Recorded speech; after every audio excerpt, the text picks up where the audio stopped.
Oh shit. Here we go again.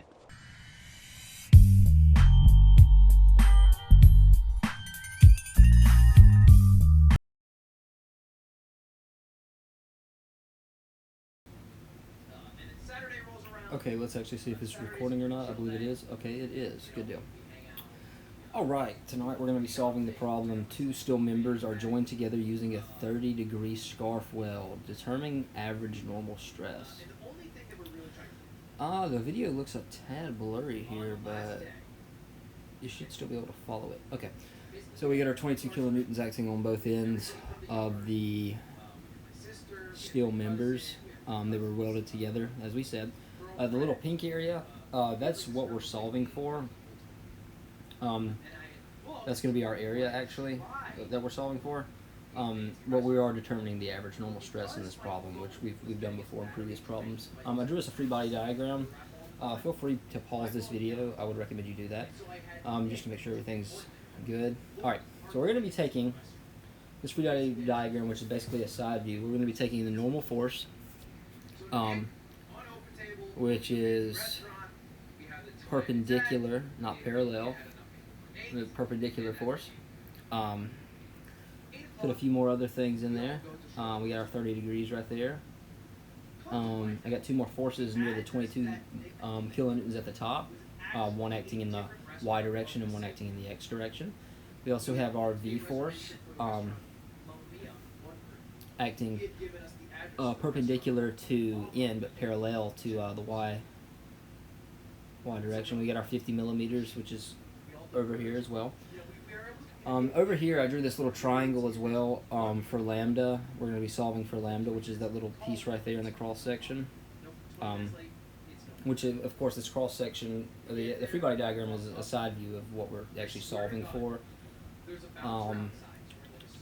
like we got everything. Alright, for the forces in the X direction, it's going to be 22 sine 30, and for the forces in the Y direction, it'll be 22 cosine 30. Alright, for solving for lambda, sine 30 equals 50 millimeters over lambda, or lambda equals 50 millimeters over sine of 30. We're going to leave it like that for now. We can. You could solve for it if you wanted to. You go ahead, but there's a reason I'm not solving for it, and I'm going to show you why here in a minute. Okay, let's see what we're going to do next. I don't know if I would have known, because I guess it said it on the book. Because I looked at that point, because I tried to put it on the book. I just made sure. It did say you gotta wear, you know.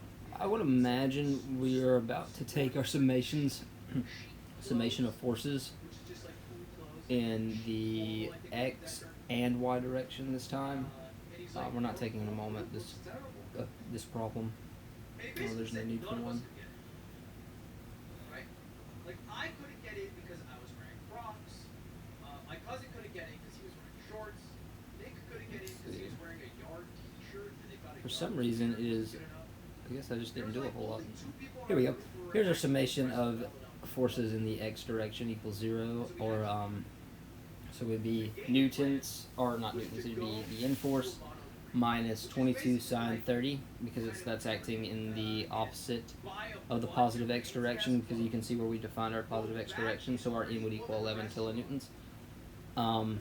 So we can actually put that in for solving the average normal stress. So we have our N over our A. 5 minutes before it closes, we all get the same dress shirt. This is Ian and my cousin in the middle of. It's probably going to just pop out here all at once again. For some reason, this iPad doesn't really like to record stuff all the time very well. But we have our average normal stress defined as N over A, and N would be 11 kilonewtons, and the area would be lambda times 25 millimeters. Yes. Okay, but we've converted our 25 millimeters into meters, as well as our 50 millimeters into meters as well. That's the reason I didn't solve for lambda up there.